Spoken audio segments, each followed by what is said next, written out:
Board ने selection की नहीं, ये तो मेंबर ने की है। तो उसको कवर करने के लिए उन्होंने मेंबर को भी बोर्ड की डेफिनेशन के अंदर शामिल कर दिया है कि उसको भी बोर्ड ही समझा जाएगा। अब इसमें आगे लिटिगेशन होती है कि नहीं, कि जैसे federal minister incharge federal government के बिहार पे, आपको पता है कई जगहों पे आप वर्ड पढ़ेंगे, वो उनके बिहार पे समझा जाएगा कि वो फेडरल गवर्नमेंट है। सेक्शन 2 का क्लॉज आगे 8 था।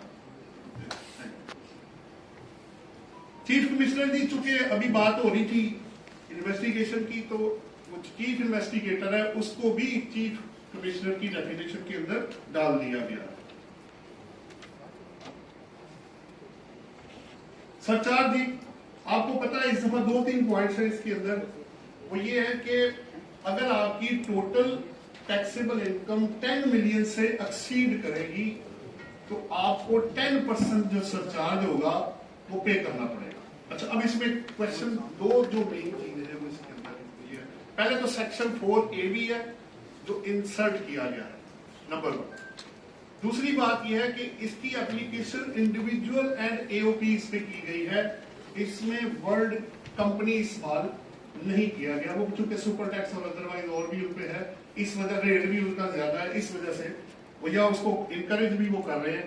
वो आगे जाके आप देखेंगे रेट्स जो है ना कंपनी के तो नहीं बढ़ रहे, लेकिन इनके इंडिविजुअल और एओपी के रेट्स बढ़ा दिए ताकि नॉन कॉर्पोरेट सेक्टर डिस्करेज हो और वो मजबूर हो जाए या इंसेंटिव मिले कि वो कॉर्पोरेट सेक्टर कंपनी बनाए। एक तो 10 मिलियन का पॉइंट आ गया, किस पे लगा वो भी आ गया। दूसरी बात है कि अगर आपकी इनकम एफटीआर के अंदर कवर्ड है या सेपरेट ब्लॉक में कवर्ड है तो तब भी आपको ये 10% सरचार्ज नहीं पे करना पड़ेगा।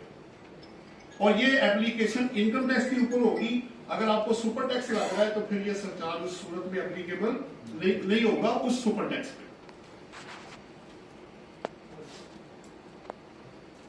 बिल्डर एंड डेवलपर जी, इस पे तो बहुत सारी बहस हुई है, तो पहले से हो रही है।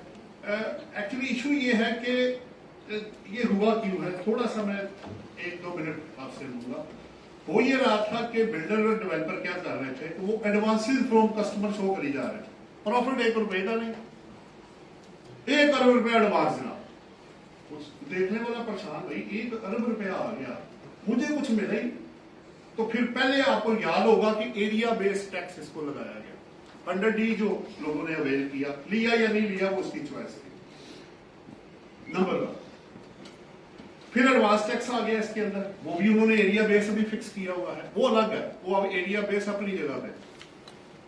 अब उन्होंने एक नया कॉन्सेप्ट इंट्रोड्यूस करवा दिया है कि अब उन्होंने डीमिंग इनकम का कॉन्सेप्ट डाल दिया कि अगर आप बिल्डर और डेवलपर की डेफिनेशन में चले गए तो उन्होंने उसका टैक्सेबल प्रॉफिट है, सॉरी रिसीट है, वो उसका टैक्सेबल इनकम निकलेगी। नंबर 2, अगर आप पहला आपका जो है वो बिल्डर है और दूसरा आपका डेवलपर है, और तीसरा अगर बिल्डर और डेवलपर दोनों ही हैं आप तो फिर वो 12% हो जाएगा। सो 10% बिल्डर के लिए, 15% डेवलपर के लिए और 12% दोनों के अगर आप काम कर रहे हैं, यानी या बिल्डर कम डेवलपर भी है या डेवलपर कम बिल्डर भी है, तो फिर 12% आपका टैक्सेबल प्रॉफिट होगा।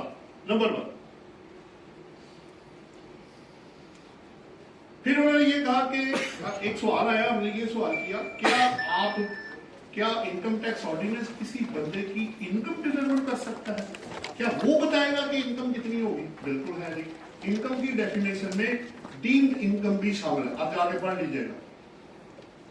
नॉर्मल टैक्स रिजीम की इनकम, फाइनल टैक्स रिजीम की income, loss of income, dimming income, वो सब कुछ इनकम की डेफिनेशन में शामिल है। तो इट मीन्स के वो कर तो सकते हैं, लेजिटिमेट राइट उनके पास है। अब ये इनकम के प्रिंसिपल, पहले तो ये किसी हेड ऑफ इनकम में नहीं जाएगा, और दूसरा ये प्रिंसिपल किसी और इनकम पे अप्लाई नहीं किया जाएगा। बाकी आप उसी तरह ही निकालेंगे जिस तरह आप कर रहे हैं। कैसे? Sale minus cost of sale, advance selling financial expenses minus करें, actual profit and loss account आप बना लें और ऐड बैक करके जो भी इनडिविजिबल है वो आप निकाल लें। अब आगे बारी कि भाई अब मुझे क्रेडिट किस प्रॉफिट का मिलेगा?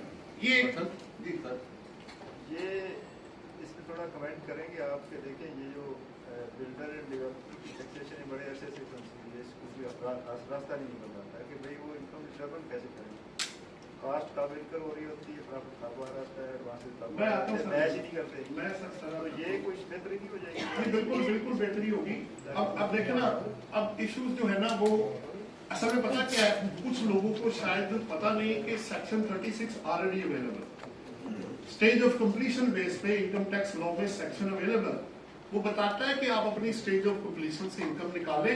लेकिन मसला पता क्या है, वो तो बताता है कि आप करें, पर लोग कर नहीं ना रहे उस तरह। मैंने अभी आपको बताया एक बंदे का 1 billion rupees advance from customer है, वो स्टेज ऑफ कंप्लीशन को मान ही नहीं रहा, वो शो ही नहीं कर रहा। वो कहता जी एडवांस है, मेरी लायबिलिटी है, जब मैं जमीन बेचूंगा, प्रॉपर्टी के साथ बिल्डिंग बनेगी, तब मैं आपको इनकम ऑफर करूंगा। वो तंग आके उन्होंने कहा यार ये क्या मुसीबत है, 1 अरब रुपया एक बंदा लेकर बैठा हुआ है, 1 रुपया टैक्स नहीं वो दे रहा।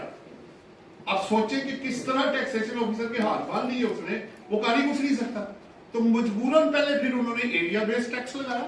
अब एडवांस टैक्स जाके चेक करें, 147 के अंदर अमेंडमेंट हो चुकी है, वहां पे जो टैक्स आपका एडवांस टैक्स बिल्डर और डेवलपर पे करेंगे वो एरिया बेस्ड टैक्स है। क्योंकि मेरे पास एक हाउसिंग स्कीम है, इसलिए मुझे जुबानी याद, एडवांस टैक्स की कंप्लायंस हो रही है वहां पे, नंबर 1। नंबर 2, अब आ गया ये आपका मिनिमम टैक्स का कॉन्सेप्ट, मिनिमम टैक्सेबल इनकम का कॉन्सेप्ट। लेकिन दूसरी तरफ अब ये है, अगर आप चाहते हैं कि जी फर्ज एक अपनी तरफ से हम एक एग्जांपल बना लेते हैं, फर्ज करें मेरा जो मिनिमम टैक्सेबल प्रॉफिट आया है वो आ गया 1 करोड़, अज्यूम कर लेता हूं मैं बिल्डर हूं, जो मेरी रिसीट आई मैंने उसका 10% लिया, 100 मिलियन कर लेना ग्रॉस रिसीट, 100 मिलियन उसका 10%, 10 मिलियन मेरा टैक्सेबल प्रॉफिट आ गया, जो इसके मुताबिक मिनिमम टैक्सेबल प्रॉफिट है। लेकिन मेरा बुक्स के अंदर जो प्रॉफिट आ रहा है वो 10 मिलियन नहीं, वो 15 मिलियन है। तो उन्होंने कहा जी आप ओवर एंड अबव का भी क्रेडिट ले सकते हैं, प्रोवाइडेड कि आप उसके ऊपर नॉर्मल टैक्स जो है वो जमा करवा दें। लेकिन अगर आपको उससे कम या लॉस हुआ है तो वो जो प्रॉफिट उन्होंने मिनिमम आपको बताया है उस पर टैक्स उन्होंने आपसे ले लेना है, वो आपका मिनिमम टैक्स कंसिडर हो जाएगा। प्लस उन्होंने कहा जो इसमें गवर्नमेंट ने जो बिल्डर और डेवलपर की स्कीम में ये एक्टिविटी शुरू की हुई है नोटिफाइड एरिया में, उस पे ये प्रिंसिपल अप्लाई नहीं होगा, यानी वो दूसरा नॉर्मल वाला तरीका अडॉप्ट करेगा या कोई और स्पेशल दिया होगा। नेक्स्ट है जी मेरे पास कैपिटल गेन, 37 सबसेक्शन 6 है जी।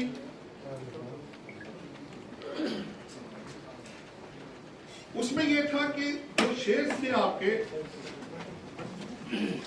उस पे पेमेंट बेस पे पेयर ने 10% टैक्स काटना, बस उसमें वर्डिंग के ऐड कर दी कि अगर वो पेएबल भी होगा तो तब भी आपने उसी वक्त ही उसका जो टैक्स है जो भी अर्लियर होगा, एंड पे आप देखते हैं ए और बी आपको बॉटम पे नजर आ रहा होगा, at the time of payment ऊपर लिखा अर्लियर ऑफ द फॉलोइंग, या registration of share by the SECP या एसबीपी, रजिस्ट्रेशन करवा लें या पेमेंट कर दें, विच एवर जो अर्लियर होगा उस पर 10% काट के पेयर ने जमा करवाना है इसको, और अगर नहीं करवाएगा तो आगे फिर 182 सेक्शन में इसकी पेनल्टी भी दी हुई है उन्होंने, वो बाद में आपके सामने आ जाएगी। नेक्स्ट है जी पर्सनल इनकम टैक्स का फर्स्ट रूल, वो आपको पता लग गया होगा कि 6 लाख के ऊपर जितनी अब इनकम जा रही है, चाहे वो सैलरीड है या नॉन सैलरीड पर्सन है, तो उनके रेट्स रिवाइज करके उन्होंने बढ़ा दी है, और 5 स्लैब अब आपके ऊपर, और मैक्सिमम सैलरी के लिए 35 और दूसरी तरफ 45%। अगर आप इसका इम्पैक्ट देखना चाहें तो ये तो पहले रेट्स हैं आपके सामने, जो 0% 6 लाख पे, और करते करते आप देखेंगे कि 56 लाख से ऊपर 45%। लेकिन अगर प्रोफेशनल फर्म्स हैं जैसे आपके मुकलाद और आप चार्टर्ड अकाउंटेंट्स हैं, they are not allowed to form a limited company, तो उनके लिए मैक्सिमम रेट उन्होंने 40% किया। ये हर फर्म का रेट 40% नहीं मैक्सिमम होगा, सिर्फ वो प्रोफेशनल फर्म्स जिनको by virtue of law they are not allowed to form a limited company.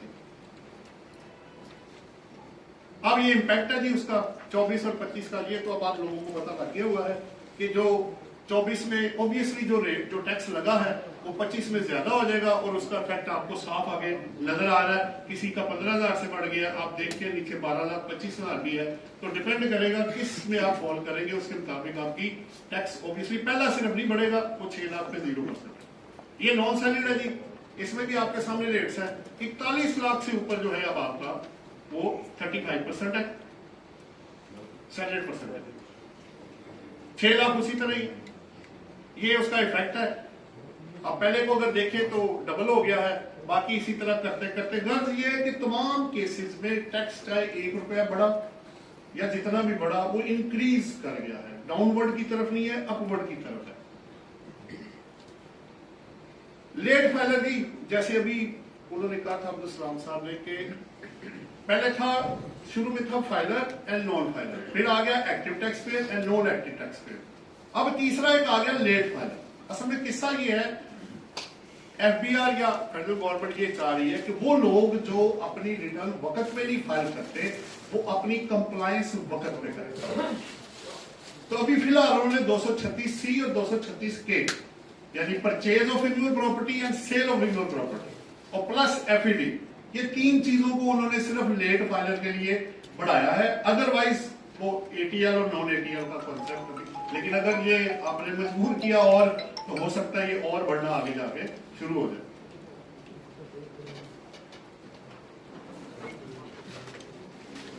ये रिएक्शन ही सामने आपके, पहले अगर आपको याद हो इन्यूअल प्रॉपर्टी में तो आपके प्लॉट पे था 2 साल बाद 0% टैक्स था, कंस्ट्रक्टेड हाउस पे 4 साल के बाद था, और जो आपका ओपन प्लॉट था वो 6 साल बाद 0%। अब उन्होंने एक कैटेगरी खत्म कर दी, उसने कहा जी कुछ भी बेचे आप, लेकिन सवाल यह है कि अब एक तो कैटेगरी उन्होंने बना दी 50 मिलियन के अंदर, फिर 100 मिलियन के अंदर और फिर 100 मिलियन से ऊपर फाइलर, लेट फाइलर एंड जो आगे नॉन फाइलर है, 3 साढ़े 3 बढ़ते बढ़ते। अब आप देखेंगे जो कॉन्सेप्ट उन्होंने दिया वो ये कह रहे हैं कि हमने जो लेट फाइलर का रेट है वो फाइलर से ज्यादा बट नॉन फाइलर से कम रखा हुआ। अभी कॉन्सेप्ट ये अंदर चल रहा है क्योंकि उन्होंने इतनी बड़ी गलती नहीं की, रिटर्न लेट फाइल की है, लेकिन जो बिल्कुल नहीं करेगा तो उसका रेट ज्यादा ही होगा, वो चाहे डबल है या जितना भी हो। ये आपका 236 के परचेज के ऊपर है, ये आपका प्रॉपर्टी वही वाला चल रहा है।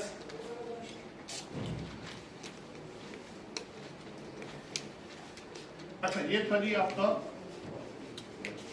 के वाला, और ये 37(1) में उसी तरह ही अगर आप वो अभी जो मैंने आपको दिखाया रेट वो आपके सामने आ गया। जियोग्राफिकल सोर्स ऑफ इनकम जी, बेसिकली पाकिस्तान के अंदर ना काफी लोग काम कर रहे थे, ऑनलाइन डाटा डाउनलोड बंदे बैठा दिए, काम कर दिया, लेकिन वो कहते हैं जी हम नॉन रेजिडेंट है और डबल टैक्सेशन ट्रीटी का बेनिफिट लेने की कोशिश करते थे। तो उसको कवर करने के लिए उन्होंने कहा कि आप इवन के नॉन रेजिडेंट अगर हैं, लेकिन अगर आपने पाकिस्तान में सर्विसेज रेंडर की है, ऑनलाइन है, डाउनलोड ऑफ डाटा है, बंदे बिठा के आप काम कर रहे हैं, जो भी आप काम कर रहे हैं, अगर आपने यहां से पैसा कमाया है तो आपको पाकिस्तान को टैक्स देना पड़ेगा। बेसिकली ये कॉन्सेप्ट।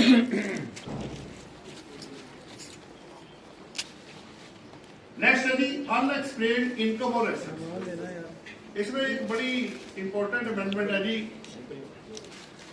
आपको याद हो तो पहले क्या हुआ था कि पाकिस्तान के अंदर अगर कोई कंसीलमेंट किसी की पकड़ी जाती थी तो 6 साल से पीछे डिपार्टमेंट नहीं जाता। फिर आ गया फॉरेन एसेट्स का कॉन्सेप्ट, उन्होंने उसमें एक पावर दे दी अनलिमिटेड, जितना मर्जी वो पीछे जा सकते हैं। फिर एक अब फर्दर उसमें चेंज ये आ गई है कि अगर वो कोई बाहर का एसेट या इनकम या एक्सपेंडिचर पकड़ लेते थे तो पकड़ा फर्ज करें एक बंदे का केस 19 में, फाइनलाइजेशन हो रही है 24 में 23 में, तो वो समझ नहीं आ रही थी कि ये किस साल को समझा जाएगा कि जिसको बेस बनाए हम। तो उन्होंने ईयर ऑफ डिस्कवरी को डिफाइन कर दिया है। उन्होंने ये कह दिया है कि जिस साल में नोटिस अब आपको आएगा, फर्ज करें आपकी कंसीलमेंट किसी की पकड़ी गई 2019 में, नोटिस इशू हुआ 2023 में, तो ईयर ऑफ डिस्कवरी 2023 होएगा, वो 2019 नहीं होगा। वो एक तो ये बात हो। फिर दूसरा वो उधर ही है कि उससे पिछले साल में जाके इनकम में ऐड किया जाएगा जिस साल में डिस्कवरी की जाएगी।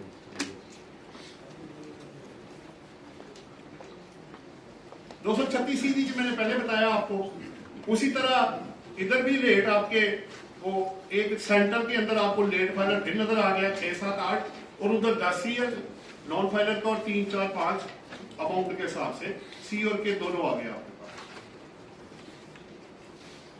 एक और उन्होंने पॉइंट ये डाला है, अब आगे हम 37 के अंदर वो इन्यूअल प्रॉपर्टी वाला जो भी मैं बता रहा था, अब उन्होंने ये कहा है कि पहले थे सेक्टर बने हुए थे, ये पीरियड को काउंट किया जाता था, परसेंटेज आती थी। अब उन्होंने कहा कि वो एसेट्स जो सिक्योरिटी और एसेट्स में दोनों में एक ही कॉन्सेप्ट उन्होंने ऐड किया। वो क्या कि वो एसेट्स और सिक्योरिटीज यूर प्रॉपर्टी जो 1 जुलाई 2024 के बाद आप अक्वायर करेंगे और बेचेंगे, उनपे फ्लैट रेट होगा 15%, अगर वो एक्टिव टैक्स रेट में बदला हुआ, और अगर वो नॉन एक्टिव में हुआ तो फिर उसको मिनिमम 15% और मैक्सिमम उसका जो स्लैब रेट होगा वो उसको चार्ज किया जाएगा, जो नए रेट्स के मुताबिक होगा। ये पुराने रेट्स हैं जो मैंने आपको बताए। आप देख सकते हैं फ्लैट, कंस्ट्रक्टेड प्रॉपर्टी और ओपन प्लॉट, उनका ड्यूरेशन जो भी मैंने बताया। सिक्योरिटीज वाला मैंने आपको पहले बता दिया। एक और इन्होंने जो डिविडेंड रिसीट्स, जो स्टॉक फंड से अगर आपको कैपिटल गेन आएगा तो वो 12.5 से बढ़ा के 15% कर दिया।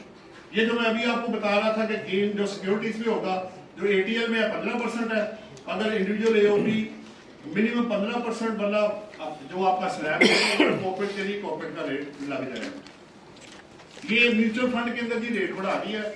आप देख सकते हैं इंडिविजुअल और एओपी की 10 से 15 हो गया, और नीचे कंपनी के लिए भी उन्होंने स्टॉक फंड का रेट 10 से 15 कर दिया। डिविडेंड और म्यूचुअल फंड जी, इसमें भी उन्होंने 15 से 25% कर दिया। सैलरी में भी 2 चेंजेस है इसके अंदर। पहली बात तो यह है कि रेट तो आपको बढ़ गए हैं। दूसरा मैंने ये कहा है कि जो सरचार्ज अभी मैंने आपको 4AB जो बढ़ाया मैंने आपको, तो अब जब एम्प्लॉयर पेमेंट करेगा तो नॉर्मल टैक्स के अलावा सरचार्ज भी काट के आपको पैसे देगा, अगर एप्लीकेबल हुआ तो। और वो एप्लीकेबल कब है? जब किसी बंदे की सैलरी 10 मिलियन से 1 साल में एक्सीड करेगी तब। अगर बराबर या कम है तो फिर सरचार्ज चार्ज नहीं होगा, और इसी तरह वो काट के आपको पैसे देगा।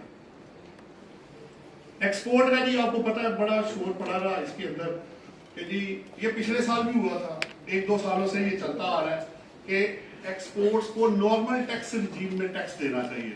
वो 1% या 1% फाइनल डिस्चार्ज आप नहीं मानते, तो अल्टीमेटली इस दफा उन्होंने ये कर दिया है कि अब एक्सपोर्टर भी अपनी नॉर्मल रिटर्न फाइल करेंगे, लेकिन दो तीन चीजें आपको देखनी पड़ेगी। एक, 1% जो कटेगा वो तो मिनिमम टैक्स हो गया।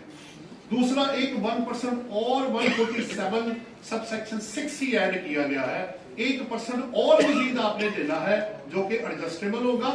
लेकिन अगर आपके प्रॉफिट के ऊपर टैक्स ज्यादा हो गया, या आपके पास सुपर टैक्स भी है, अल्टरनेटिव कॉर्पोरेट टैक्स भी है, वो भी सारे अगर लगाएंगे तो अगर वो ज्यादा हो गए तो फिर बैलेंस आपको जमा कराना पड़ेगा। अब या तो ये बराबर हो जाएगा, या पेबल आ जाएगा, या रिफंडेबल आ जाएगा, लेकिन 1% मिनिमम ही रहेगा।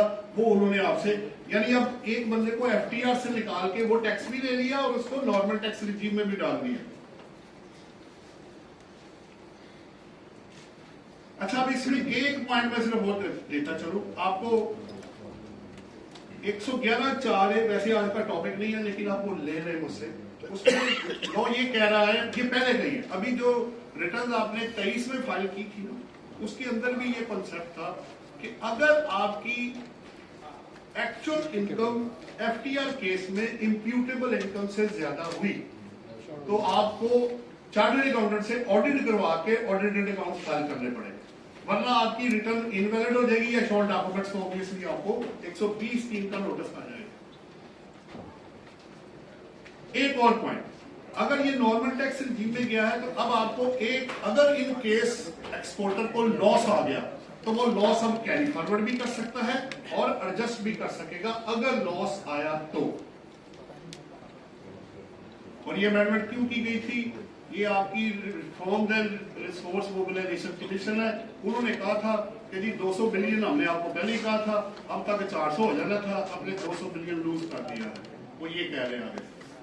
ये रेट्स हैं जी आपके सामने, अगर आप देख सकते हैं तो पहला फाइनल टैक्स सब में 1% ही है, मिनिमम भी 1% है, और एडवांस टैक्स भी आपका 1% है। तो इन एडिशन टू दिस 2024 में आफ्टर फाइनेंस एक्ट आपको 2% देना पड़ेगा। एक मिनिमम होगा, दूसरा एडजस्टेबल हो जाएगा। इसमें गुड्स है, डायरेक्ट है, इनडायरेक्ट है, ईपीजी है।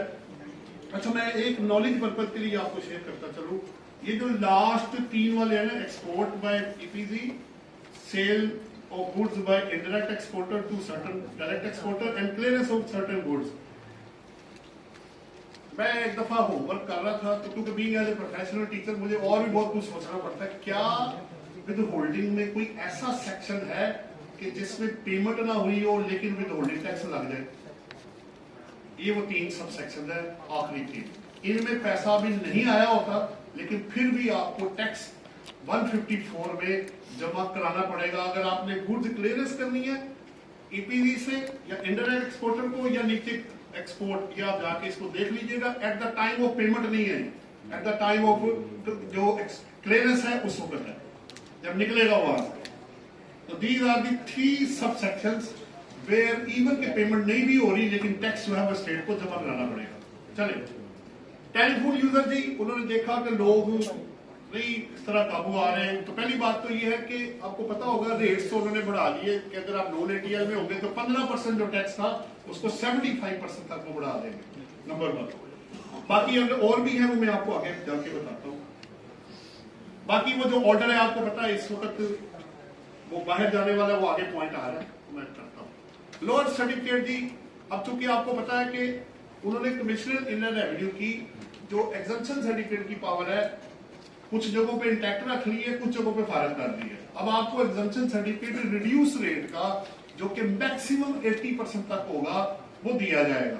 इट मींस कि अगर मेरा विद होल्डिंग टैक्स 5% का है, मैं एडवांस टैक्स पे कर देता हूँ, तो मुझे 1% तो लाजमी कटवाना है और 4% तक आपको छूट मैक्सिमम मिल सकती है, इससे ज्यादा का नहीं वो देंगे। हाँ, अगर आपकी इनकम एग्जेम्प्ट है तो उन्होंने अभी भी उसको रिवर्स कर दिया, पहले ये खत्म हो गया था बिल के अंदर, लेकिन जब एक्ट आया तो उन्होंने कहा जनाब जिनकी इनकम ही एग्जेम्प्ट है उनको क्यों इस तरह परेशान कर रहे हैं। तो उन्होंने वो पावर जो कमिश्नर की है जहां इनकम एग्जेम्प्ट फ्रॉम टैक्स है उसको वो इंटैक्ट कर दिया है वापस। 168 में जी 154 का रेफरेंस था, चूंकि वो फाइनल डिस्चार्ज नहीं रहा तो उन्होंने उसको वहां से निकाल कर मिनिमम में डाल दिया। 169 में भी यही है, रेलिवेंट पार्ट उन्होंने वहां से निकाल दिया है। ये जी आपका आ गया strengthening enforcement for non filers. अब वही बात है, पहले उन्होंने कहा जी हम आपकी सिम बंद करेंगे, वो 5,06,000 समथिंग थे जो किस्तों में जाके बड़ी मुश्किल से उन्होंने भी बंद की। फिर उन्होंने कहा जी हम आपके उसके गैस के और बिजली के कनेक्शन जो है वो डिस्कनेक्ट कर देंगे। पानी पता नहीं इसमें शामिल क्यों नहीं, अगर वो भी कर लेते तो शायद वो भी पूरा यूटिलिटी शायद पूरा हो जाता, वो नहीं आया इसके अंदर। लेकिन लोग भी तो ऐसे ही है ना, वो भी मजबूर है, मैं उनकी भी मजबूरी समझ सकता हूँ। जब तक सख्ती ना की जाए तो लॉ फोर्सफुली इन्फोर्स किया जाता है, वॉलंटियरली तौर पर लोग देते कुछ नहीं है भाई, वरना इतनी पेनल्टी तो सख्ती की जरूरत नहीं थी। अगर सारे लोग 120 सेक्शन के अंदर कंप्लाइज करके आज रिटर्न फाइल कर दें तो मेरा नहीं ख्याल कि डिपार्टमेंट को आपके पीछे ज्यादा भागना पड़ेगा। ठीक है, वो क्वेश्चन एक अलग बहस शुरू हो जाएगी, वो मैं करना नहीं चाहता कि आगे से क्या है। देखिए जी, इस मुल्क को चलाना है अब वो चाहे मार्कअप है, फौज है, आपकी यूटिलिटीज है, एडमिन के खर्चे हैं, वट एवर जो भी है, डेवलपमेंट है, मुल्क तो मुल्क ही होता है। थोड़ा है या ज्यादा टैक्स है, पैसे तो बाहर देने पड़ेंगे, उसके बगैर तो ये चल नहीं सकता। कब तक आप एड और लोन पे मुल्क को चलाएंगे? एक ना एक दिन सबको बैठ के ये सोचना ही पड़ेगा, जो मैंने शुरू में आपको कहा था। आगे चलता हूं, अब उन्होंने नई पाबंदी ये लगा दी है। एक एलसीसीए में सवाल हो गया था, जनाब मुझे लगता है मैं अपनी बेगम को साथ नहीं ले जा पाऊंगा क्योंकि वो नॉन फाइलर है। तो वो मसला ये है, ये उनके लिए नहीं है, ये मिसकॉन्सेप्शन लोगों तक पहुंच रहा है। पहली बात तो ये है कि जिन लोगों ने 2022 में रिटर्न फाइल की उनको 2023 का नोटिस आएगा 114(4) का, भाई रिटर्न अपनी फाइल करें क्योंकि आपकी रिटर्न हमारे पास आई हुई है। अगर वो रिटर्न फाइल नहीं करेगा उसके बाद वो एक एसटीजीओ इशू करेंगे जिसमें उसका नाम आ जाएगा। उसके बाद भी अगर बंदा रिटर्न फाइल कर देता है तो 72 घंटे में वो आपका नाम वहां से निकाल देंगे। तो हर बंदा इसमें शामिल नहीं है। ठीक है, उन्होंने स्टूडेंट, माइनर, हज उम्रा वाले उसमें से निकाल दिए हैं, लेकिन बेहतर ये है कि आप अपनी इस सारे को पढ़ के एक ही चीज समझ आती है, अब कंप्लायंस के बगैर जान छूटती हुई नजर नहीं आ रही। चाहे वो पेनल्टी हो, चाहे वो प्रोसिक्यूशन हो, चाहे वो ऑडिट हो, कुछ भी हो, डॉक्यूमेंटेशन के बगैर अब ये अच्छा। पहले क्या जी, लोग अब ये भी देखें, हर दौर में ना हर तरह के लोग, फनकार लोग पैदा होते रहे। नील की रिटर्न फाइल करके बंदे को एटीएल में डाल दिया, एक अमाउंट नहीं अंदर आ रही, उन्होंने अब स्पेसिफिकली पेनल्टी डाल दी। अब कोई बंदा अगर इनएक्यूरेट पर्टिकुलर देगा, अभी सिर्फ बचत ये है कि कंपनी और एओपी के लिए, इंडिविजुअल भी बीच में आ जाएगा। अभी सिर्फ उन्होंने लिमिटेशन लगाई है कंपनी और एओपी कि अगर आप ये चीज गलत फाइल करेंगे 5 लाख रुपया मिनिमम पेनल्टी है उसकी। 182 सेक्शन में। तो अब जरा अपनी आंखें कान और दिमाग खोल के रखिएगा, उतनी आपको फीस नहीं मिलनी, उतना उसका टैक्स नहीं होना जितनी उसको पेनल्टी पड़ जानी है। तो वो फिर आगे आप समझदार है क्या होगा, वो कहेगा भाई इससे मुझे बता दो, टैक्स में पूरा जमा करा दूंगा। ये पेनल्टी है जी। आगे उन्होंने अगर एक बंदा फाइनल रिटर्न का नोटिस 117(3) का आता नहीं फाइल करता तो उसकी पेनल्टी उन्होंने डाल दी है इसके अंदर। और इनमें तकरीबन सब में हायर ऑफ द 2 या जो भी है, जब कोई ट्रेडर वो जो शॉपकीपर है रजिस्टर नहीं होगा या एडवांस टैक्स नहीं देगा, वो आपको पता है ताज़ा 2 स्कीम आई हुई है 99B में, तो पहले 7 दिन के लिए दुकान बंद की जाएगी, नहीं करेगा तो अगले 21 दिन फिर बंद किया जाएगा जी। नेक्स्ट है जी STGO की कंप्लायंस। अगर वो इन्फोर्सिंग एजेंसी नहीं करेगी तो क्या होगा, उसकी पेनल्टी ये बिल में थी 100 मिलियन, उसको कम करके उन्होंने 50 मिलियन पहले डिफॉल्ट पे और सेकंड पे 100 मिलियन है। फिर वो शेयर वाला मैंने आपको बताया जो पेमेंट पे 10% नहीं काटेगा, उसकी पेनल्टी भी 37 की लिखी हुई है, 50% of the amount of tax involve. ये जो मैं आपको कह रहा था, जिसमें कि जी अगर आप नील फाइल करेंगे, गलत फाइल करेंगे, इनकम्प्लीट फाइल करेंगे, तो वर्ड अभी ऊपर मैंने रेड किया हुआ है कंपनी एंड AOP। ये इंडिविजुअल पता नहीं शायद स्किप हो गया या अभी रहम आ गया उनको, इनको छोड़ देते हैं, लेकिन अगला नंबर जो है ना वो इंडिविजुअल्स का ही होना है अगर नॉन कंप्लायंस इसी तरह रही तो। अब 5 लाख वो है और 10% आगे है, विच एवर इज जो हायर होगा वो बाहर आएगा। 114(2) की कंप्लायंस है। ये प्रोसिक्यूशन है जी। आगे जो बंदा लोग वो इसमें क्या जी, fine imprisonment up to 1 year 191 में, नंबर 1। नंबर 2, अगर आप इंफॉर्मेशन रिटर्न में नहीं देंगे उसकी फिर पेनल्टी भी है जी। आगे वो भी देख ले आप, क्या है, imprisonment for up to 1 year और बोथ अपॉन कन्विक्शन। चले नेक्स्ट थी, अगर कोई पर्सन रजिस्टर नहीं होता तो उसकी भी उन्होंने आगे 6 मंथ्स की इम्प्रिजनमेंट या बोथ उनके साथ कर दिया। ये है जी 153 का एग्जम्पशन सर्टिफिकेट, जो मैं आपको पहले बता चुका हूं कि आपको वो 80% तक इशू होगा। अच्छा, इसकी एक कॉन्सेप्ट भी था, ये हम लोग टैक्स बार में बहस कर रहे थे कि इसकी जरूरत क्या थी, क्या आप क्यों मुझसे एडवांस टैक्स को आपने ले लिया, वाई दिस 20% या वो क्यों। असल में कॉन्सेप्ट पीछे ये वर्क कर रहा है कि जैसे ही आपका 20% टैक्स कटेगा ऑटोमेटिक आपके MIS में नाम चला जाएगा। आगे आप समझदार हैं कि सेल और परचेज ऑटोमेटिक बन जाएगी उधर से और वो चीज हाइड नहीं कर पाएगा बंदा। तो ये भी कॉन्सेप्ट पीछे वर्क कर रहा है। वेल्थ स्टेटमेंट जी, आपको याद होगा कि इसके अंदर जो वेल्थ स्टेटमेंट है उसमें वैसे तो फॉरेन एसेट्स और जो है वो अलग है, लेकिन लायबिलिटीज का जिक्र नहीं था, उन्होंने साथ उसको भी डाल दिया। वाइफ जी, अगर आप अपनी वाइफ की एसेट्स अपने वेल्थ में शो करना चाहते हैं तो शी और ही, अच्छा स्पाउस सिर्फ बीवी को नहीं कहते, बंदा भी बीवी का स्पाउस ही होता है।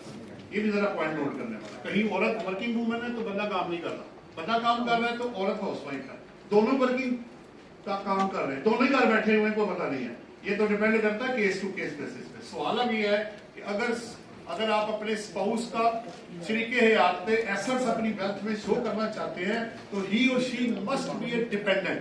डिपेंडेंट का मतलब ये है कि आप पेमेंट करेंगे, जिसे आप बेनामी एसेट्स कहते हैं, तो तभी वो अंदर रहेंगी। अदरवाइज ये नहीं है कि उसके अपने पैसों से एसेट आ रहे हैं, वो पेमेंट कर रही है और आप उसको कवर करी जा रहे हैं।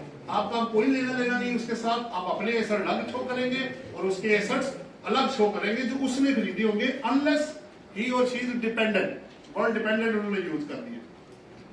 चले नेक्स्ट क्या जी, ये एक स्पेसिफिक डिस्क्लोजर है जिसमें लिखा होता है कि जितने एसेट्स आप बेचेंगे फॉरेन वाले या जो भी होंगे तो उनकी प्राइस और प्लस वो आप अमाउंट मेंशन करें। बेसिकली एक और पॉइंट ऐड हो गया है कि अगर आप 117(3) फाइनल रिटर्न नहीं फाइल करेंगे 117(3) के नोटिस के जवाब में, तो उस साल का भी बेस्ट जजमेंट असेसमेंट हो सकेगा। इट मींस कि वो कंप्लायंस की तरफ आपको लाना चाह रहे हैं। बेसिकली इंटेंट ये है।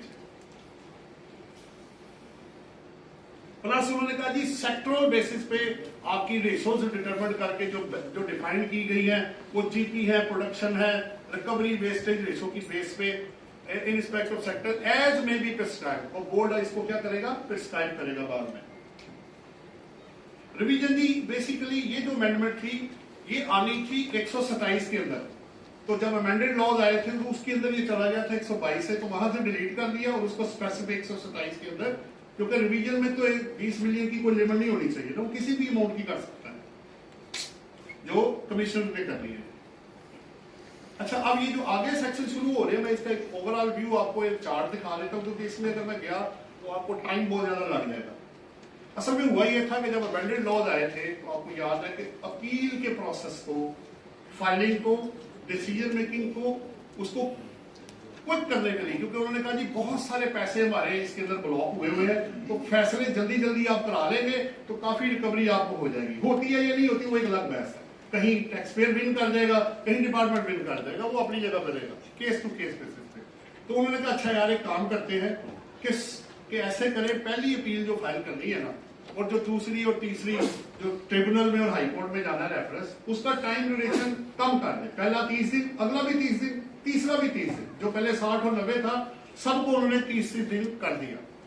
फिर उन्होंने कहा जी आप ऐसे करें कि जो फीस है इसको भी थोड़ा बढ़ा लें, तो फीस भी आपकी जो ट्रिब्यूनल में और हाई कोर्ट में गया, हाई कोर्ट में तो 100 रुपए से जंप करके सीधा 50,000 पे चला गया, जो कि कमिश्नर डिपार्टमेंट में अप्लाई नहीं होगा।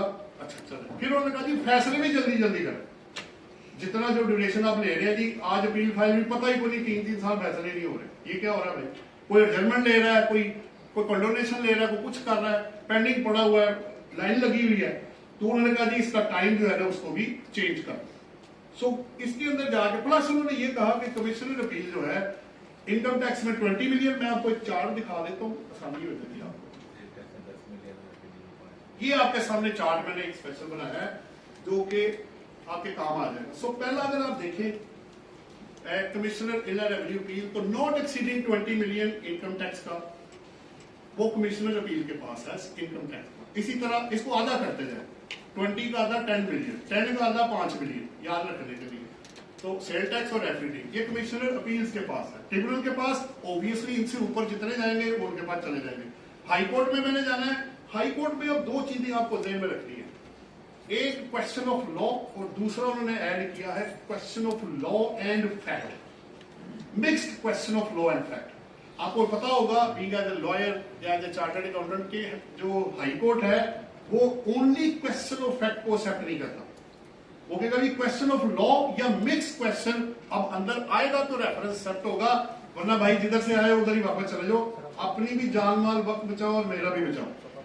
आखिरी सुप्रीम कोर्ट वाला है वो आपको पता है कॉन्स्टिट्यूशन में अंदर जाके अपील फाइल की जाती है। ये बेसिकली मेरे बाकी इसके और भी चीजें मैं कुछ और भी आप एक और भी मैंने वैसे चार्ट बनाया हुआ है आप लोगों की और अपनी आसानी के लिए कि पिक्यूलियरली जो जुडिशियल अपील है वो उसी तरह ही है 20, 10 और 5 ATIR के सेक्शन मैंने लिख दिए, appeal to ATIR different section है, तकरीबन वही प्रोसेस है, decision in appeal by ATIR है। इस तरह करते करते आखिरी वाला इंपॉर्टेंट है रिकवरी ऑफ एरियर वाला। इस वक्त ना एक नया सेक्शन सेल टैक्स लॉ में ऐड हुआ है सेक्शन 48। वो ये अगर आपको याद हो तो कमिश्नर अपील पे जब अपील फाइल करते हैं इनकम टैक्स सेल टैक्स या FD में, तो अगर आप 10% ऑफ द डिमांड जमा करवा देना तो ऑटोमेटिक और अपील फाइल कर दे तो ऑटोमेटिक आपका स्टे हो जाता है, और जब तक वो फैसला नहीं करेंगे वो स्टे आपका चलता जाएगा या 30 दिन बाद फर्दर और जो भी होगा वो मिल जाएगा। एक नया जो 48 सेक्शन अब ऐड हुआ है वो ये कहता है कि अगर आप ट्रिब्यूनल में सेल टैक्स की अपील फाइल करेंगे उसको अगर आप 10% जमा करवा दें तो तब भी ट्रिब्यूनल आपको स्टे दे देगा, लेकिन ये बेनिफिट सेल इनकम टैक्स और FD में नहीं दिया गया। तो वो will try over best Lahore tax bar या पाकिस्तान टैक्स बार की तरफ से कि उनको रिकमेंड करें कि ये बेनिफिट उस तरह भी पास ऑन कर दे जिस तरह आपने सेल टैक्स में पास ऑन किया। अच्छा, अब जो खास खास बाकी चीजें, एक पॉइंट और बड़ा इंपॉर्टेंट, ये एक्सप्लेनेशन बड़ी इंपॉर्टेंट है।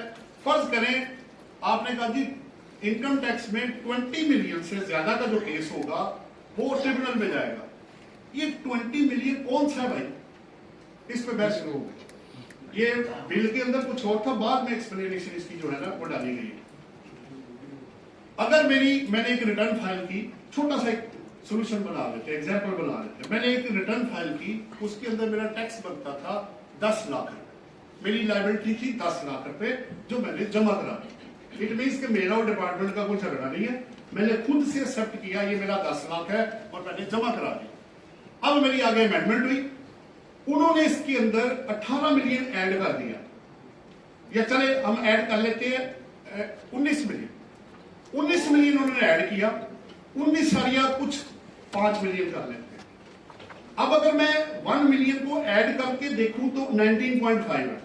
लॉ ये कह रहा है कि जितना एडिशनल आप ऐड करेंगे अगर वो 20 मिलियन से बढ़ेगा तो तब आप ट्रिब्यूनल में जाएंगे, वरना आपकी अपील कमिश्नर अपील के पास जाएगी।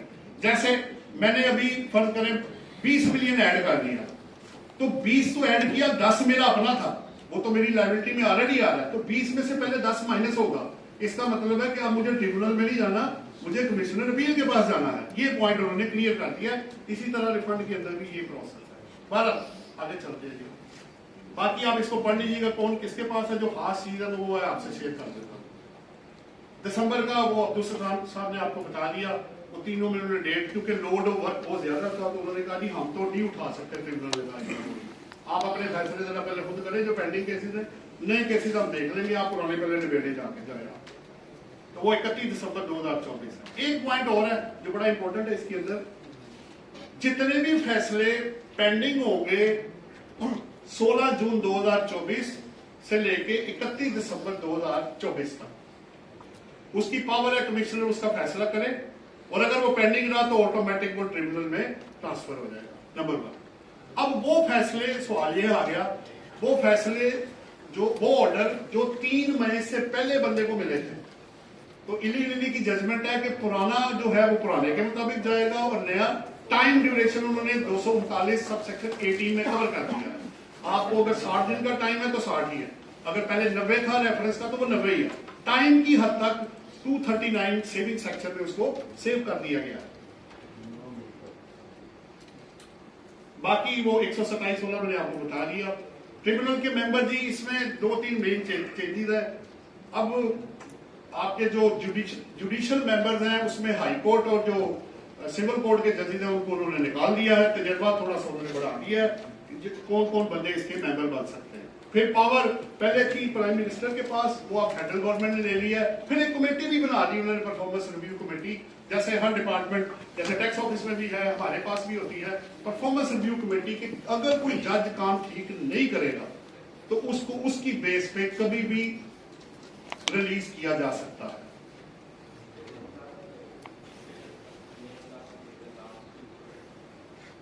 बाकी अच्छा, वो जो खास चीज है आप उस पर आ जाता हूं।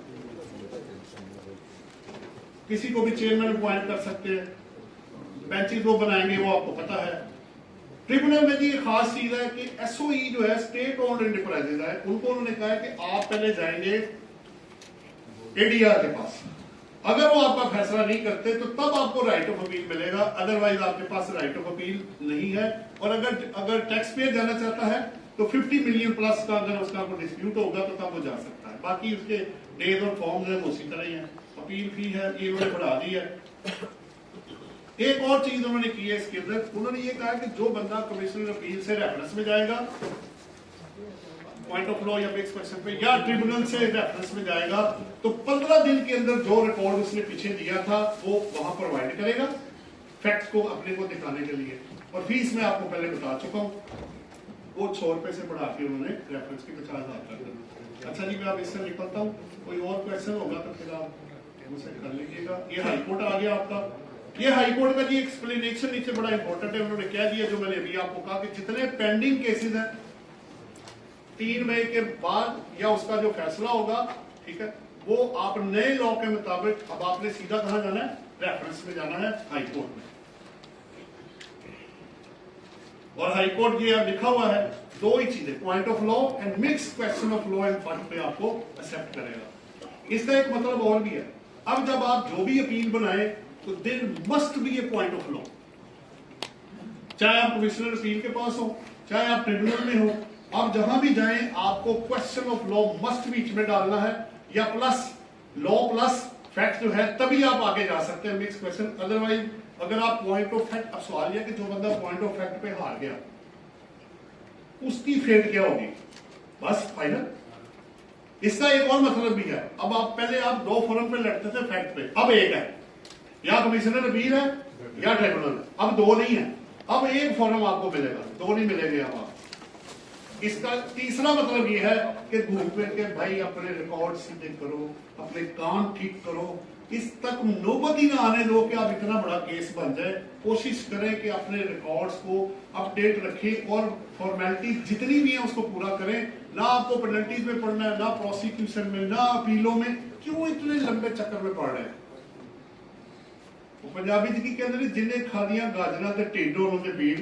तो बात यह है कि जो काम खराब करेगा नुकसान भी तो उसी का ही होगा। तो बेहतर यह है कि भाई अब कंप्लायंस करें। There is no way to run, और अब कोई रास्ता नहीं है आपके पास। अब जीतेगा वही जो एंड तक सही चीजें मेंटेन करके जाएगा। अच्छा जी, नेक्स्ट आता हूँ। अच्छा, एक और चीज है इसमें 30% ये हाई कोर्ट में जा रहे हैं। उन्होंने कहा आपको डिमांड का 30% जमा कराना पड़ेगा। इस पे ना ऑलरेडी एक जजमेंट आई हुई है। ये ऑलरेडी भी 10% आया था, जमा कराएं तो फिर अपील होगी। तो वो लाहौर हाई कोर्ट की जजमेंट है, मैं रेफरेंस आपको दे देता हूँ। ये इसको दोबारा से मुझे लगता है ये जजमेंट है जी 2004 पीटीडी लाहौर हाई कोर्ट 122।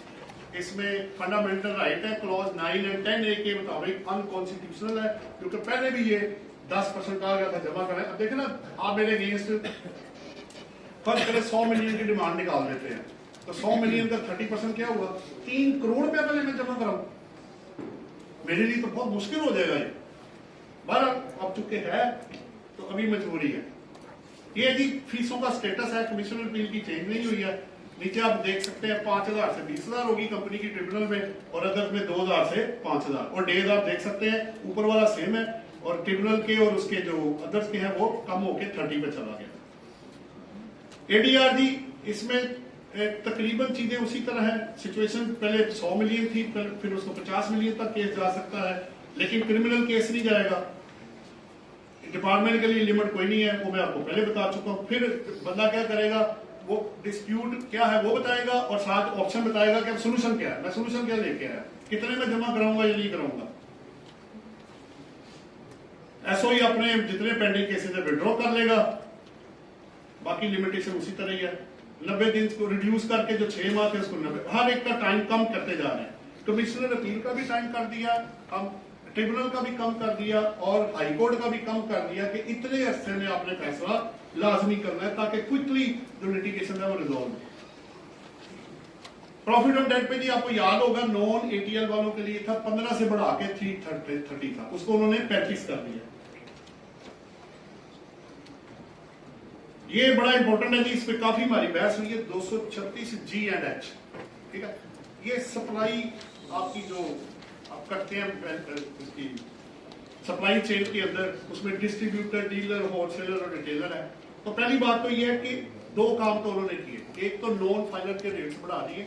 आप देख सकते हैं 0.25 था, 0.2 था फाइनल के लिए, वो 2% हो गया अब नॉन फाइनल के लिए। इसी तरह 1% था दूसरी तरफ एच के लिए, और 2.5% हो गया। दूसरा उन्होंने काम ये किया कि तमाम सेक्टर्स को अंदर ले आए। पहले सिर्फ स्पेसिफाइड सेक्टर थे, अब तमाम सेक्टर। लेकिन पेट्रोलियम सेक्टर ने रिसेंटली इस पे एक्सक्लूजन ले ली है, उसका सर्कुलर आपको मिल गया होगा। लेकिन अब सवाल ये है, इसमें एक्सक्लूजन बड़ी इंपॉर्टेंट है। अगर आप डायरेक्टली जनरल पब्लिक को सप्लाई करते हैं, एक्सक्लूजन। पेट्रोलियम मैंने आपको बता दिया, कमीशन एजेंट और मैन्युफैक्चरर टू मैन्युफैक्चरर भी एक्सक्लूजन है। लेकिन सवाल अब ये है, क्या बाकी लोगों को इससे एक्सक्लूजन मिलेगी? मेरा नहीं ख्याल। जिनको उन्होंने स्पेसिफिकली कहा है, या जैसे बाटा पाकिस्तान या सर्विस वाले, वो डायरेक्ट कंज्यूमर को सप्लाई कर रहे हैं। अगर वो डायरेक्ट कर रहे हैं या आप कर रहे हैं, आपका सेल पॉइंट अपना है, तो फिर आपको 236 G और H काटने की जरूरत नहीं पड़ेगी। मिनिमम टैक्स इंपोर्ट स्टेज पे ये असल में बात यह है कि सेल टैक्स में आपको याद होगा कि वैल्यू, डिक्लेयर्ड वैल्यू और assess value which ever is high, यहां उन्होंने अब डाल दिया कि जी इनकम टैक्स पर्पस के लिए बोर्ड के पास ये पावर है कि कोई भी मिनिमम वैल्यू वो उसको कैलकुलेट करेंगे, और फिर उसके ऊपर ड्यूटीज एंड टैक्सेस ऐड करके, आपको पता है पहले इनकम टैक्स, पहले सेल टैक्स, एफईडी सब कुछ ऐड करके फिर इनकम टैक्स कैलकुलेट किया जाता है। इसका मतलब ये हुआ कि सेल टैक्स के अंदर सेल कुछ और आ रही होगी, इंपोर्ट कुछ और होगी, और इनकम टैक्स के अंदर भी कुछ और आई होगी। और इस पे ऑलरेडी ना केसेस चल रहे हैं। सवाल यह है कि आपका स्टॉक एनेक्शन एफ से टैली नहीं करता। 10 केसेस है जिनको 111 सेक्शन लगा हुआ है, जबकि एनेक्शन एफ का स्टॉक के साथ ताल्लुक ही कोई नहीं है। इस पे जजमेंट्स भी आई हुई है, और आपके पास बड़ा क्लैरिटी है कि जब हम कैलकुलेट करते हैं इनकम टैक्स पर्पस के लिए या अकाउंटिंग पर्पस के लिए स्टॉक, तो कॉस्ट ऑफ गुड्स मैन्युफैक्चर्ड आप लेते हैं, जबकि नेक्स्ट एफ तो होता है कैरी फॉरवर्ड के लिए होता है, उसका उसमें ना डेप्रिसिएशन है ना लेबर है, उसके अंदर वो चीजें शामिल ही नहीं होती जो आप कर रहे हैं, तो उसका कोई ताल्लुक ही नहीं। वैसे भी दोनों लॉ इंडिपेंडेंट है और उनको कैलकुलेट करने का तरीका डिफरेंट है। नॉन रेजिडेंट जी, इसमें भी उसी तरह 153 की तरह certain payments to non residents, maximum certificate कितना 80% तक, उससे ऊपर नहीं। और पर्पस क्या है? Ensuring document of the value chain, जो मैंने आपको शुरू में बताया। ये आपको याद होगा, टूल मैन्युफैक्चरिंग का पहले सेल टैक्स में रोला पड़ा था, वो कहते थे ये सर्विसेज रेंडर कर रहा है, एफबीआर कहता था ये मैन्युफैक्चरर है, अब ये मैन्युफैक्चरर में आ गया, लेकिन अल्टीमेटली अब उन्होंने गुड्स से निकाल के उसको सर्विसेज में डाल दिया। ये था 153(1)(a), अब चला गया 153(1)(d), एक नया क्लॉज ऐड हो गया है और उसमें रेट उन्होंने कर दिया, आपके सामने है, 5 से बढ़ा के 9 और अदर देन कंपनी के 11%। गाड़ियों पे जी आपको पता है पहले सीसी के साथ था रजिस्ट्रेशन के वक्त, अब वैल्यू पे चला गया है, और प्लस लास्ट जो 3 कैटेगरीज है उन पे मजीद बढ़ा दिया, 6 को 7, 8 को 9 और 10 को 12। ये सब्सिडी थी जी जो आपको फेडरल गवर्नमेंट की तरफ से मिलती थी, तो वो एग्जेम्प्ट फ्रॉम टैक्स की क्लॉज आपके सामने है 102(1), इसको फारग कर दिया है। लेकिन इसका एक इम्पैक्ट आपको ध्यान में रखना है, जो मैंने क्योंकि बीइंग एज एजुकेशनिस्ट हम यूज भी करते हैं कि आप केस में ये इस्तेमाल भी हुआ था। हुआ ये, एक बंदे को एक सब्सिडी मिली इंपोर्ट पे, वो एग्जेम्प्ट थी। जब वो एग्जेम्प्ट थी, इसका मतलब ये हुआ कि आपको जो डेप्रिसिएशन दी जाएगी, मसलन मैंने 10 मिलियन का एसेट इंपोर्ट किया, 10 लाख मेरा वापस आ गया, तो मेरी कॉस्ट कितनी है 90 लाख रुपए, मुझे डेप्रिसिएशन किस पे मिलेगी 90 लाख रुपए। अब चूंकि ये पहले भी था, लेकिन अगर आपकी सब्सिडी चार्जेबल टू टैक्स हो तो अब आपको डेप्रिसिएशन 10 मिलियन पे मिलेगी, अब 90 लाख पे नहीं मिलेगी। तो ये आपने जेहन में रखना है कि जब आप कॉस्ट ऑफ एसेट निकाल रहे होंगे तो वो सब्सिडी अब आपकी कॉस्ट ऑफ एसेट में से माइनस नहीं होगी, उसमें ऐड करके डेप्रिसिएशन मिलेगी। वो 76 कहना पढ़ सकते हैं, मैंने सेक्शन रेफर कर दिया। अच्छा जी, स्पेशल पर्पज व्हीकल, ये स्टेट बैंक ने कहा था जी अगर वो बाइंग करेंगे डाइवर्सिफाइड पेमेंट्स ऑथराइज डीलर के तौर पे, तो उनको सेकंड शेड्यूल पार्ट 1 के अंदर क्लॉज 99B में एग्जम्पशन दी जाएगी। ये आपको 7th शेड्यूल में भी मिलेगा। ये सिग्नल डिस्ट्रीब्यूटर के लिए जी पहले 1% था, उसको 2.5% कर दिया। फुल टाइम टीचर जी पहले कहा था फारग कर दें, लेकिन बचत हो गई। तो क्योंकि मैं मेंबर भी हूँ FTO की कमेटी का, तो लाहौर में जब हमने सेमिनार गेट टुगेदर हुआ था, वहां रिकमेंडेशन ये आई थी कि वो जो आपने 75 से 50 और 50 से 25 किया, उसको वापस लेकर आए। वो वापस क्या आना था, वो पहले वाला भी निकल गया था, बड़ी मुश्किल से ये वापस आया। तो ये टीचर्स के लिए, एक फुल टाइम टीचर रिसर्चर के लिए अभी 25 तक जी अभी इंटैक्ट है, मजबूरी है अभी। हाँ जी, वो ऐसे ही है, उसी को ही है जो उसमें फॉल करेगा, जो कंडीशन मेट करेगा। एडवर्टीजमेंट एक्सपेंस जी, अगर आपका नॉन रेजिडेंट को, एसोसिएट को अगर आप पे करेंगे तो 25%। अब इसके अंदर आप देखें, इसके अंदर फॉर द टैक्स की 2024 ऑनवर्ड लिखा हुआ। अब आप फीडबैक डेट पे चले गए तो कैसे सब्सेंटिव राइट आप अफेक्ट कर सकते हैं, तो इसमें भी थोड़ी कंट्रोवर्सी आएगी कि जनाब इसको 1 जुलाई 24 से अप्लाई करें। नंबर 1 डिफॉल्ट सरचार्ज, जैसे अब्दुल सलाम ने बताया, तीनों तरफ असल में चक्कर ये है, ये क्यों ऐसे हो रहा है। अगर आपको याद हो तो बैंक का रेट इस वक्त जो चल रहा है, जो आपके डिपॉजिट पे है, वो 20% के करीब वो आपको दे रहा है, 20 से 21-22% तक दे रहा है। तो मुझे कहना तो नहीं चाहिए, लेकिन जो प्रैक्टिकल लाइफ है तो होता है। तो बंदा कहेगा जी मैं ऐसे करता हूँ, टैक्स की चोरी करके डिपॉजिट करा देता हूँ, इन्होंने तो 12% ही लेना ना मुझसे, 8% ही लेकर चला जाएगा।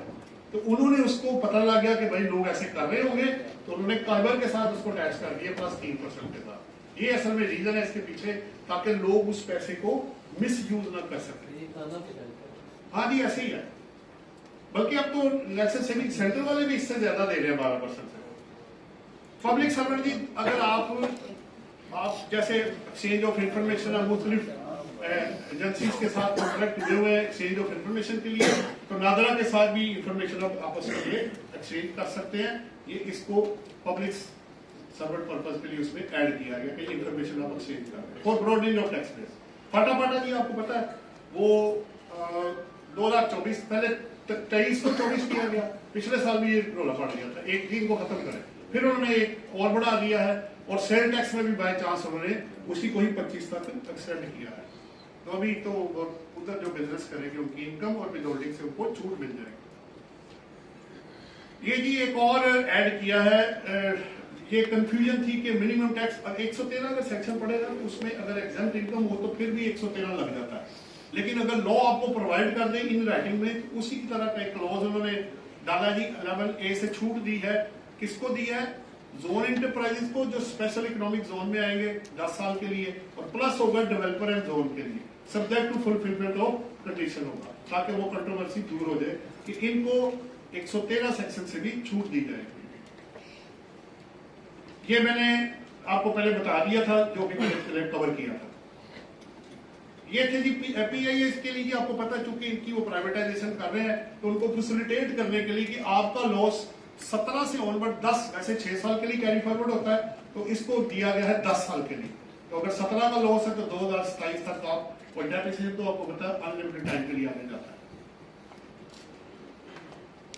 ये आपका एडवांस टैक्स ऑन सेल और ट्रांसफर इमोल प्रॉपर्टी है जी। इसमें सिर्फ वो जो बाउंडेड पर्सन है आर्मी के या फेडरल प्रोविंशियल गवर्नमेंट के या एक्स सर्विसमैन पर्सन, वो सारे इसके अंदर ऐड करके उनको भी ये छूट एक्सटेंड की गई है कि जब उनको प्रॉपर्टी आएगी वो बेचेंगे तो उस पर फिर वो उस पर जो टैक्स है वो नहीं देंगे। ये मैं जो आपको कह रहा था जी कि अगर आपका मेरा केस 3 मई 2024 से पहले का है तो उसके लिए जो टाइम ड्यूरेशन होगा वो सेविंग जो मैंने आपको बताई 239.18 वो इसके अंदर है। 9 मई हो गया है, हाई कोर्ट ने राइट रेटिंग में इसको 9 मई ब्रेक कर दिया। ATR के लाइव बेंच ने 6 मई किया था और हाई कोर्ट इसको 9 चले सर वो क्वेश्चन आंसर में कर लेते हैं, ठीक है इंशाल्लाह ताला। चलिए अच्छी बात है। डेट्स ये जी आपका 65F है, इसमें सिर्फ स्पेसिफिक अगर आपको याद हो तो इलेक्ट्रिसिटी कंपनी को भी ये जो स्पेसिफिक छूट दी गई है वो सिर्फ supplying coal to power generation projects होगा, उसको दिया गया और किसी इनकम को करंट इसके अंदर कवर नहीं होगा। 65F में बिजनेस इनकम से में जो 65 का 100% टैक्स क्रेडिट है। AOP का बड़ा इंटरेस्टिंग है जी ये पॉइंट, उसमें इसमें भी 2-4 हमारी डिस्कशन काफी हुई है। अगर आपकी इस साल में या इससे पिछले सालों में कभी भी 300 मिलियन से ज्यादा टर्नओवर है AOP की और आप मेंबर हैं तो मेंबर को जो शेयर है आपको पता 92 सेक्शन में रेट पर्पस के लिए ऐड किया जाता है। अब अगर 300 मिलियन से ज्यादा होगा आपकी टर्नओवर AOP की तो ऑडिटेड अकाउंट्स आपको वही चार्टर्ड अकाउंटेंट से करके फाइल करने पड़ेंगे। 2-3 पॉइंट्स हो रहे हैं जी मेरे मैं और 147 सेक्शन है जी एडवांस टैक्स आपको 60 मैंने अभी जो आपको बताया कि उन्होंने ऐड कर दिया है। एक तो देखिए ना, अगर मैंने एडवांस टैक्स लेना है तो मेरे पास दो ऑप्शन है मेरे पास, या तो मैं अपना टैक्स पिछले के मुकाबले में बढ़ा लूं और अगर मेरा वाकई कम हुआ है तो मैं डाउनवर्ड चला जाऊं। अगर मैं डाउनवर्ड जाना चाहता हूं तो मुझे सपोर्टिंग डॉक्यूमेंट के साथ ये साबित करना पड़ेगा कि जनाब पिछले मुकाबले में अब मेरा जो टैक्स है वो कम हो गया, तो फिर आप डाउनवर्ड कर सकते हैं। अदरवाइज आपको सेल को 20% बढ़ाना पड़ेगा और फिर उस पर टैक्स कैलकुलेट करके तो आप उसका एडवांस टैक्स जो है वो जमा कराएंगे। पहले रिजेक्शन की पावर नहीं थी उनके पास, अब वो आपका एस्टिमेट रिजेक्ट कर सकते हैं जहां आप उनको कन्विंस नहीं कर पाए। ये टैक्स फ्रॉड इन्वेस्टिगेशन विंग जी, अब इस पे ज्यादा मैं क्या बात करूं, उन्होंने पहले ही आपको बता दिया कि मकसद यह है कि जहां फ्रॉड इन्वॉल्व होगा वहां पे उनको वो 15 साल की तो पता नहीं शायद इनकम टैक्स में क्या करते, इधर तो 15 साल नहीं हुआ, शायद इधर भी 15 हो जाए कल को पता नहीं। हाँ जी, वो अभी 15 वाला तो कॉन्सेप्ट इधर नहीं आया, शायद हो जाए क्योंकि वो चीजें आपस में एक्सचेंज करते रहते हैं। ये वही है सारा। बैंक्स के अंदर जी 7th शेड्यूल है मेरा सेकंड लास्ट पॉइंट है। 2-3 अमेंडमेंट्स है, उन्होंने एक स्टैंडर्ड यूज किया है। असल में बैंक क्या करते थे कि अपनी रियल इनकम जो वो कैलकुलेट करते थे 7th शेड्यूल में उस पर रिटर्न फाइल करते थे। अब उन्होंने कुछ स्टैंडर्ड कुछ एडजस्टमेंट की तो अब टैक्स डिपार्टमेंट ये कह रहे हैं भाई हम इन चीजों को नहीं मानते, आप जो हम आपको कहेंगे आप वो करें। वो कह रहे हैं भाई जब आपका ऑलरेडी प्रोसीजर डिफाइंड है आप उसी को फॉलो करें। अब टैक्स पेयर कुछ और कह रहा है और टैक्स डिपार्टमेंट कुछ और कह रहा है, क्रैश आ गया। दूसरा 23 से ऑनवर्ड ये होगा आपको पता है ये सुपर टैक्स है, इस पे वो भी आ गया, इन्होंने बता दी। Last but not the least 10th rule है जी, इसका एक तो स्कोप इनहेंस हो गया जी फर्स्ट रूल के अंदर। बाकी रेट्स आपको पता है, ये देखें 236 के ये वही 50 मिलियन वाले 12, 16 और 20 है। सेक्शन 151 30 से 35 है, सी का 6 से 10 है 2025 के लिए, gross amount of consideration receive, और जी का आपको पॉइंट 2 को मैंने आपको बता दिया था 2% है, ये नॉन एटीएल वाले के लिए, तो 236 है जो है वो 2.5% है। एक और जो अभी बताया कि जो परचेज और सेल वाला थ्री और के वाला प्लस जो इन्होंने डाली है ना कि जो लेट फाइलर होगा उसमें एक थोड़ी सी छूट उन्होंने आपको दे दी है। अगर एक बंदा लास्ट 3 सालों में वक्त में रिटर्न फाइल करके आया एक्सटेंशन में या विद इन टाइम, और इस साल में आके वो डिफॉल्ट कर गया है, तो उस बंदे को नॉन लेट फाइलर नहीं समझा जाएगा। ये उन्होंने छूट ऐड की है। प्लस आखिरी पॉइंट है जी मेरा, वो ये है कि इसमें एक और कुछ आपको पता है, जो 10th रूल है वो ये बताता है कि कहां कहां डबल रेट चार्ज नहीं हो, तो उसमें 37A भी उन्होंने ऐड कर दिया है कि अगर आप 37 से सिक्योरिटीज के ऊपर टैक्स दे रहे हैं तो उस सूरत में भी टैक्स का रेट डबल नहीं होगा। जैसे 149 सेक्शन है, सैलरी में बंदा नॉन एटीएल में है तो आप उसका डबल रेट चार्ज नहीं कर सकते। कौन बताएगा? 10th शेड्यूल का रूल 10। ये जी आपकी टोटल अमेंडमेंट्स थी जो मैंने कोशिश की कि इसको समेटे, तो बाकी आपके जो कोई सवाल हुआ वो हो गए तो फिर आपके बाद में देख लेते हैं। Thank you very much.